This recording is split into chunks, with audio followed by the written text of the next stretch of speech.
네, 마감 2부 진행을 맡은 이수연입니다. 이 시간 오늘장 랭킹 5로 이어가 보도록 하겠습니다. 오늘은 과연 어떤 키워드들이 올라와 있을까요? 오늘은 레몬리서치 김민수 대표와 함께합니다. 대표님 어서 오세요. 안녕하십니까? 네, 반갑습니다. 자, 이렇게 오늘도 키워드들이 많이 올라와 있는데요. 먼저 화면으로 정리해 보도록 하겠습니다. 자, 5위부터 보겠습니다. 오늘 시장에 가장 뜨거운 관심사가 아닐까 싶은데요. 주가 폭락과 악재들을 견뎌내고 드디어 빛을 보는 카카오그룹주가 5위입니다. 카카오페이가 상한가 도달하면서 그룹주 분위기가 후끈 달아오르고 있습니다. 자, 4위 보겠습니다. 국내 원전이 수출 강자로 떠오르고 있습니다. 이집트 쪽 대규모 수주를 따내는 데 성공했고요. 폴란드나 체코까지 노리고 있는 상황, 원전주가 4위에 올라와 있습니다. 현대글로비스가 2달 만에 조 단위 수주를 따냈습니다. 이외에도 실적이 좋은 해운 종목들도 눈에 띄는 상승세 보여주고 있는데요. 해운주가 3위에 안착했습니다. 자, 대형 증권사가 중소형 증권사를 위해 도움의 손길을 뻗었습니다. 제2의 체험펀드 가동되면서 증권사 쪽 안정적인 흐름 기대되며 상승세까지 돋보여주고 있는데요. 증권주가 1위로 올라왔습니다. 자, 마지막으로 어제 거침없는 랠리를 시현한 나스닥에 힘입어 성장주들 오늘 시장에서 폭등세가 나타나고 있는데 NC소프트와 크래프톤을 필두로 강세 보이는 개인주가 오늘의 1위를 차지했습니다. 네, 오늘 시장이 워낙 강하다 보니까 어떤 섹터를 고를까 참 고민이 많았었는데 이렇게 5가지 섹터 오늘 알아보도록 하겠습니다. 먼저 첫 번째로는요. 어제 못 봐서 아쉬웠던 원전주로 한번 열어볼까요? 네. 어제 오후에 두산 에너빌리티가 이집트 쪽에 1조 6천억 원 규모의 수주를 따냈다라는 소식이 들려왔습니다. 뭐 폴란드도 그렇고 지금 또 루마니아랑 체코 쪽에서도 수주전에 뛰어들었다고 했잖아요. 네. 그러니까 원전주가 이제는 단기성으로 볼 것이 아니라 앞으로 진짜 실적이 가시화될 것이다라는 기대하면서 좀 투자해봐도 괜찮을까요, 대표님? 네, 원전주도 원전주지만 네. 시장이 하루 만에 왜 이렇게 됐나요? 아우, 정말 많이 폭등하네요. 네, 또 오늘 아침도 세게 올라왔다가 네. 뭐 그거는 나스닥 덕분이라고 쳐도 네. 오후장에 더 세지는 거 보니까 네, 탄력이 더 많이 세졌습니다. 거침이 없습니다. 네. 일단 금요일인데 네. 낙엽처럼 붉은 네, 이런 시장이 계속 됐으면 하는 바람으로 네. 원전주 가겠습니다. 원전주를 볼 때 일단 수주가 들어오기 시작합니다. 근데 저희가 보통 주식을 할 때 보게 되면은 많이들 또 원전주에 대해서 부정적으로 얘기하시는 분들도 많은 것 같아요. 근데 한마디만 드리고 싶은 얘기는 정부가 관심이 많다. 그러면은 잘 안 빠지고 올라갑니다. 그게 가장 먼저 챙겨야 될 건데 뭐 신재생 에너지랑 또 따로 해석하시는 분들도 있더라고요. 네. 근데 신재생 에너지를 한다고 하더라도 누군가의 백업은 필요하다.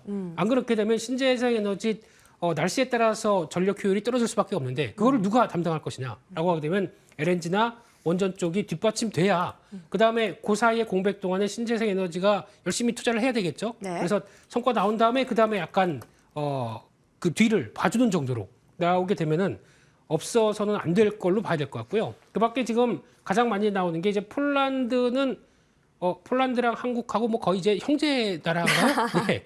네. 저희가 형제 나라 뭐 투르키에 얘기를 하는데 그렇죠. 지금 보면 방산 것도 갖다 써주고 저희가 또 2차 전지 소재 공장들도 막 들어가 있죠. 네. 그리고 거기다가 원전까지 뭐 이제 거의 함께 가는 국가가 되기 시작했는데 근데 여기서 잘 보시게 되면 이집트, 폴란드 뭐 또 얘기 나온 국가가 체코, 루마니아 네. 이쪽입니다.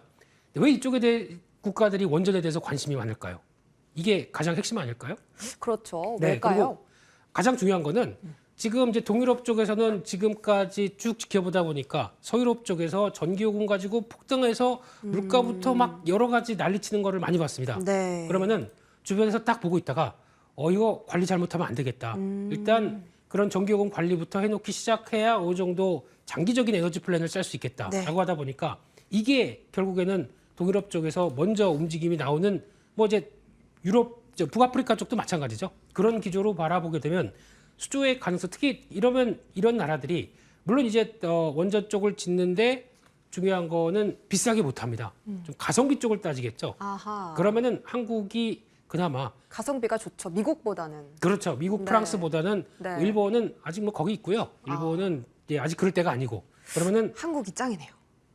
국뽕 네. 약간. 네. 그런 쪽에서 바라보되 네. 또나 우리나라 입장도 그렇습니다. 지금 한전의 올해 적자가 한 30조 될 걸로 보여집니다. 아. 지금 앞으로 3년 동안은 이 상황 쪽에서 적자 계속 이어갈 걸로 보입니다. 근데 네. 여기서 만약에 전기료를 인상을 제대로 못하게 되면은 이 적자 다 누가 감당하나요?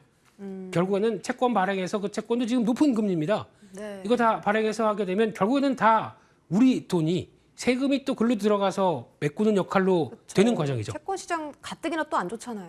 그렇습니다. 그래서 네. 이런 적자 누적이 되는 과정 중에서 언젠가는 그렇다고 적자만 계속 놔두기도 힘들고 네. 그러면 이게 결국에는 누군가는 해결해야 될 텐데 해결할 수 있는 또 하나의 그나마 전력원이라고 보게 되면 원전이 맞겠죠. 네, 그렇기 때문에 한국도 물론 과거에는 탈원전 기조를 보였다고 하더라도 이를 보강하는 게 맞겠다. 그러면은 그래서 아마 이 적자 누적에 대해서 여러 가지 변화를 탈피하기 위해서는 장기적인 플랜으로는 일단 뭐 그동안 한전은 여러 가지 또 노력도 많이 하겠죠. 네. 뭐 자구 노력도 많이 하겠지만 그쪽에 필요한 쪽이 원전이다라고 하게 되면 이쪽은 계속 뭐 흔들릴 때마다라도 네. 봐야 되는 섹터가 맞다라고 봐야 될 것 같고요. 오. 그쪽에서 하나 S&T 에너지 네. 이쪽도 지금 오늘 주가가 BHI가 뭐 급등하고 있죠.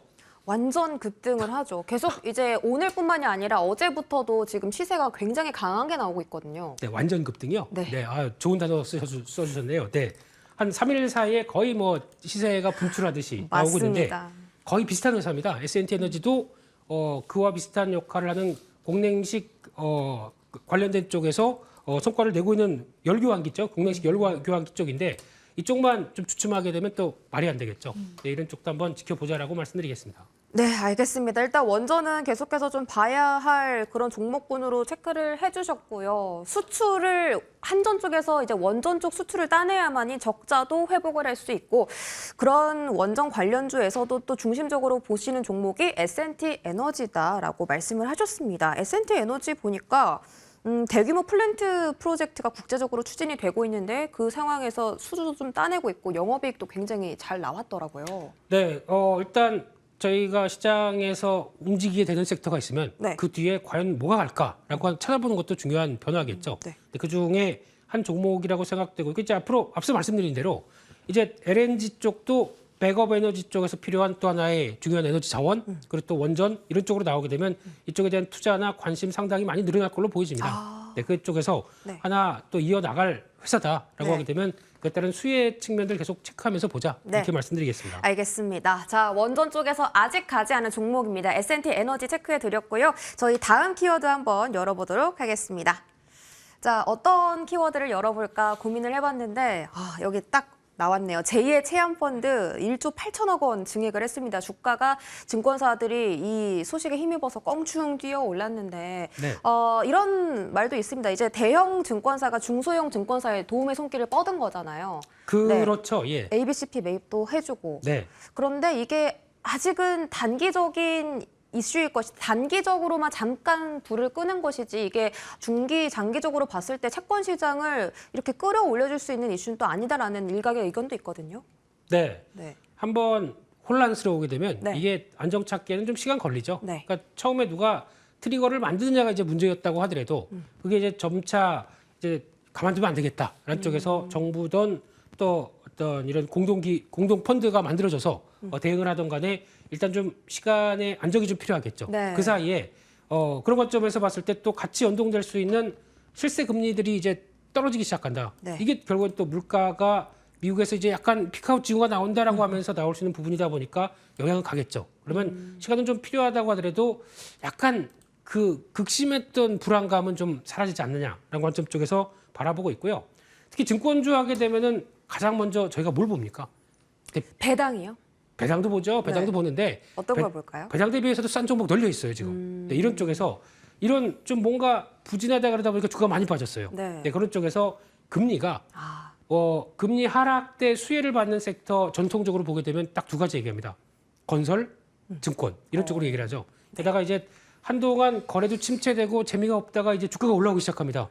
그러면 팔 사람도 팔고 또 살 사람도 사고 하게 되면 거래가 늘어나겠죠. 네. 그럼 그때보다는 조금 더 기대감이 높아지는데 또 하나가 이거는 좀 아쉬운 측면이지만 지금 증권사 신용이라고 그러죠. 네, 신용 이자율이 얼마인지 아세요? 얼마인가요? 예, 지금 이제 실세 금리가 올라가다 보니까 이제 신용 이자가 10%대 육박합니다. 와. 네. 그러니까 요즘 그러니까 신용 그냥 아무 생각 없이 쓰셨던 분들은 이거 체크하셔야 될 것 같아요. 그러네요. 근데 지금 신용 잔고 같은 경우도 지금 기준으로 보게 되면 16조. 그러면 10%면은 증권사들한테 1조 6천억씩 1년에 수익이 나게 되는 또 하나의 원천이 됩니다. 네. 이렇게 되면은 이것도 물론 과거보다 줄었다고 하더라도 시장이 올라가면서 또 신용 등이 늘어난다라고 하게 되면 또 이게 증권사 쪽에서는 긍정적인 변화겠죠.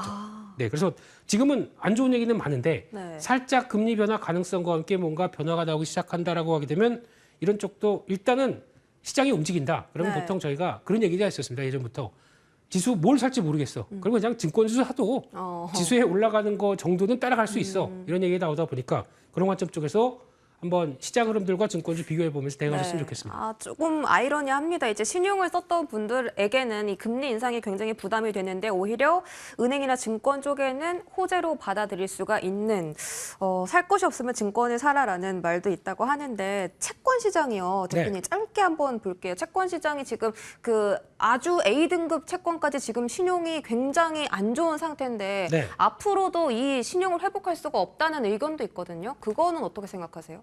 짧게 얘기할 게 아닌데요. 네. 네. 근데 결론만 말씀드리면 아까 내용과 거의 비슷합니다. 네, 지금은 우려감이 좀 증폭돼서 나왔던 부분들이 항상 중요한 게 그거죠.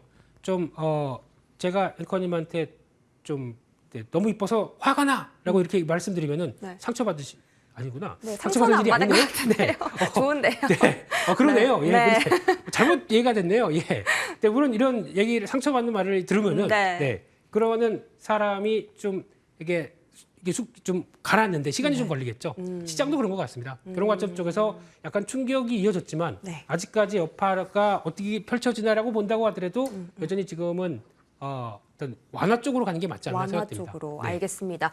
또 이제 관심 쪽으로는 삼성증권을 언급을 해주셨어요. 삼성증권이 지금 4%대 강세 보이고 있고 와 단기 이평선이 이렇게 가파를 수가 있습니까? 증권사들 앞으로의 주가 향방이 굉장히 궁금한데 삼성증권 위주로 한번 봐주시겠어요? 네, 위주로보다도 네. 증권사가 증권지금 사박으로 딱 쳐보면은 증권사 한 열 몇 개가 쭉 뜨죠. 이 중에서 뭘 사라고 하게 되면은 그냥 편안하게 제일 시장 점유, 그러니까 자산 기준으로 높은 거, 뭐 이런 것 쪽으로 바라보는 게 낫지 않나 싶어서 그냥 아무 생각 없이 골랐고요. 네. 물론 이제 매매나 거래가 많아진다 그러면 키움증권이 낫겠죠. 네. 뭐 그런 약간 특성은 있다고 하더라도 증권주 쪽에서도 중소형사 말고 대형주를 고르는 게 지금 시장의 흐름들을 또 반영할 수 있는 상황이 아닌가 싶기 때문에 지금 시장도 약간 대형주, 중형주급으로 좀 더 끌고 가는 상황들이 더 크죠. 네. 그러니까 거기에 포인트를 맞춰서 그렇게 보자라고 말씀드리겠습니다. 알겠습니다. 지금 대형주 쪽으로 랠리가 이어지는 분위기인 만큼 증권사도 조금 큰 종목들로 보자. 그중에서 삼성증권 관심주로 설정을 해주셨습니다. 저희 다음 키워드 열어보도록 하겠습니다. 자, 나스닥이 어제 대폭 올랐습니다. 7% 랠리를 보였던 이유, 쇼커버링 이슈도 있는데 성장주들의 이 강세가 눈에 띄게 올라왔습니다. 개인주들 상당히 강했는데 국내 증시 개인주들도 오늘 아주 랠리를 펼치고 있습니다. NC소프트와 크래프톤 필두로 지금 올라오고 있는 상황인데 쇼커버링 중심으로 강세가 우리 시장에서도 나오고 있는 것 같습니다. 그리고 NC소프트는 이제 3분기 또 호실적을 발표를 했잖아요. 그렇죠. 컨퍼런스 콜에서도 진짜 유수의 글로벌 기업과 손을 맞잡겠다 이런 말도 하더라고요. 네, 일단 오늘 가장 먼저 체크해야 될 거는 네. 어제 금리가 약간 이제 앞으로 강하게 더 못 올리겠다라고 하는 네. 시그널이 나오다 보니까 그러면 가장 먼저 오늘 같은 날 재조명해야 될 거는 성장주죠. 그렇죠. 예, 이제 금리의 변화 때문에 그렇게 많이 고통받았던 성장주다 보니까 네. 그게 움직이는 변화에 초점을 맞추자. 그러면 아마 저도 진짜 처음으로 네. 난생 처음으로 카카오 쪽을 매매해 왔습니다. 와, 네. 하셨군요. 네. 수익을 좀 보셨겠어요? 노코멘트입니다. 알겠습니다. 네. 근데 이런 쪽에서 봤었을 때, 그러니까 이쪽이 이제 그만큼 위축됐다가 제가 보통 네이버 카카오는 절대 안 올라라는 종목이라도 변화가 나오기 시작하게 되면 당연히 이제 주가의 움직임이 나오죠. 그 중에 하나 성장주 보시게 되면은 대표적으로 많이 얘기하는 게 또 게임, 네. 엔터 그리고 또 이런 인터넷 이런 쪽이죠. 그렇죠. 그 중에 하나 게임 쪽이라고 하게 되면 지금 또 거기다가 NC소프트가 아침부터 실적을 좋게 발표했습니다. 맞아요. 영업이익 1,400억대 작년 대비해서 50% 이상 증가했죠. 이 정도 수치면은 저희가 거의 기대를 안 하고 있었다가 그러면 여전히 리니지 하는구나. 예, 리니지의 이 강세, 리니지의 딱 그 자리를 딱 지켜준 모습이었어요. 저는 안 하는데요. 네, 저도 안 합니다. 예? 네. 근데 이렇게 되기 시작하다 보니까 그에 따른 생각 외의 기대가 이제 같이 움직이면서 나오는. 그러니까 즉 NC소프트를 지금 주가와 시총을 비교해 보게 되면 네. 게임주가 아니라 가치주 아니야? 이렇게 될 정도로 많이 빠졌었죠, 최근에. 예. 네, 그래서 나오는 변화라고 일단 봐야 될 것 같고요. 두 번째, 크래프톤 같은 경우는 게임주 쪽에서 2위로 두 번째로 많이 오르는 상황들인데 네. 아마 MSCI 리밸런싱 이슈가 좀 있는 것 같습니다. 유동비율로 봤었을 때 좀 더 확대되는 기조가 나오다 보니까 거기서 수혜 기대감으로 좀 더 움직이는 측면들이 같이 나오지 않나 생각되고 있는데, 근데 이제 가장 중요한 거는 이런 성장주 개념으로 바라보던 주가에 대한 동향들이 움직이는 거 말고는 네. 그래도 이제 그 다음에는 다 같이 한번 레벨업했다. 그러면 그 다음에 뭐라고 하게 되면 일단 시장은 그걸 많이 볼 것 같습니다. 첫 번째 실적, 두 번째 신규 게임 두 개 가지고 많이 생각하겠죠. 거기에 네. 기준을 맞아서 생각하게 되면 먼저는 게임주 얘기할 때마다 제가 지금까지 민지 앵커님하고 계속 할 때마다 네. 그냥 딴 거 안 보고 네오이즈만 본다. 네오이즈. 예, 이번에 지스타죠. 여기서 이제 네. 피해 거짓이라고 하는 게임에 대한 기대감을 상당히 많이 보여줄 것 같습니다. 그러다 보니까 다른 게임사주와 다르게 벌써 이제 꾸준하게 강한 흐름들이 올라갔어요. 보여주는 네. 이런 쪽이 나오고 있다고 봐야 될 것 같고요. 두 번째는 좀 특이한 종목입니다. 네. 네, 요 게임 안 하시죠, 앵커님은? 저 게임 완전 좋아합니다. 아, 그러세요? 네. 그러시면 요즘 나온 지 딱 1, 2주밖에 안 됐습니다. 1, 2주? 네, 아주 어떤 따끈따끈한 게임인데 네. 승리의 여신 니케라고 하는 게임. 승리의 여신 니케 들어봤습니다. 아세요? 예. 저 유튜브 보다 보면 광고 막 뜨죠? 네. 근데 그게 지금 북미 쪽에서도 매출 순위 2위까지 기록합니다. 2위까지요? 네. 상당하네요. 또 그래서 다운받아서 해봤습니다. 네. 이게 제 스타일은 아닌데 보통 미소녀들이 이제 총 쏘는 게임 시작하게 되는 이런 상황들이에요. 제가 한번 해봐야겠네요. 네, 근데 의외로 이런 거를 또 좋아하시는구나라는 생각이 드는데 네. 이 회사가 쉽게 말씀드리면 쉬프트업 게임즈라고 하는 회사인데 거기다가 투자를 하는 회사가 대성창투입니다. 아, 대성창투. 네, 그래서 한번 움직였다가 오늘 같은 날도 며칠 좀 조정받다가 네. 다시 강하게 움직이는 게 성과가 나오고 있거든요. 매출이 나오고 있다 보니까 이런 현상이 나온다라고 하게 되면 실적의 변화가 나왔을 때 움직이는 간접적인 게임사긴 하겠지만 네. 근데 지금 2022년을 기대하는 게임 중에 하나로 지금 올라오는 것 같습니다. 그러면 그래도 비상장이니까 뭐 할 수도 없고 그러면 대성창투에 대한 변화가 좀 더 나오지 않나 안쪽에서 지켜보고 있습니다. 알겠습니다. 승리의 여신 니케 완전 그 게임을 만든 회사는 아니지만 그래도 근접해 있는 대성창투와 실적이 탄탄한 네오위즈 두 가지를 게임 중에서도 관심 종목으로 선정을 해주셨습니다. 자, 오늘 이렇게 키워드들 알아봤고요. 오늘 여러분 키워드 중에서 우리 김민수 대표님의 원픽 한번 들어보도록 할게요. 네, 대성창투 하려고 그러다가 좀 새로운 거 하려고 그러다가 네. 너무 좀 주가가 썩하고 변동성이 좀 심할 것 같아서 이쪽은 그냥 잘 보시자라고 네. 말씀드리고요. 네. S&T 에너지에 대해서 말씀드리고 싶고요. 그냥 오늘 못 따라갔지만 네. 언젠가는 가겠다라는 네. 쪽에서 변화를 기대하면서 앞서 말씀드렸던 BHI 따라가자. 왜 형만 가느냐? 아우디 좀 가자라는 쪽에서 흐름들 보셨으면 좋겠고요. 네. 한 2만 1,000원대 밑에서 자리 흐름들 보자라고 말씀드리고 싶고 다음 저항 때 한 2만 5,000원대까지 네. 목표가를 말씀드리고 싶고요. 손절가는 19,000원대로 말씀드리겠습니다. S&T 에너지 정말 BHI처럼 단기간에 좀 랠리가 나와주면 좋을 텐데요. 매수가는 21,000원 밑에서 한번 매수하시면 좋겠고 목표가는 단기 저항권인 25,000원, 손절가는 19,000원 제시해 주셨습니다. 이렇게 원전 관련주인 S&T 에너지까지 원픽으로 체크를 해봤습니다. 자, 오늘 랭킹5 이 시간 레몬리서치 김민수 대표와 함께했습니다. 대표님 고맙습니다. 감사합니다.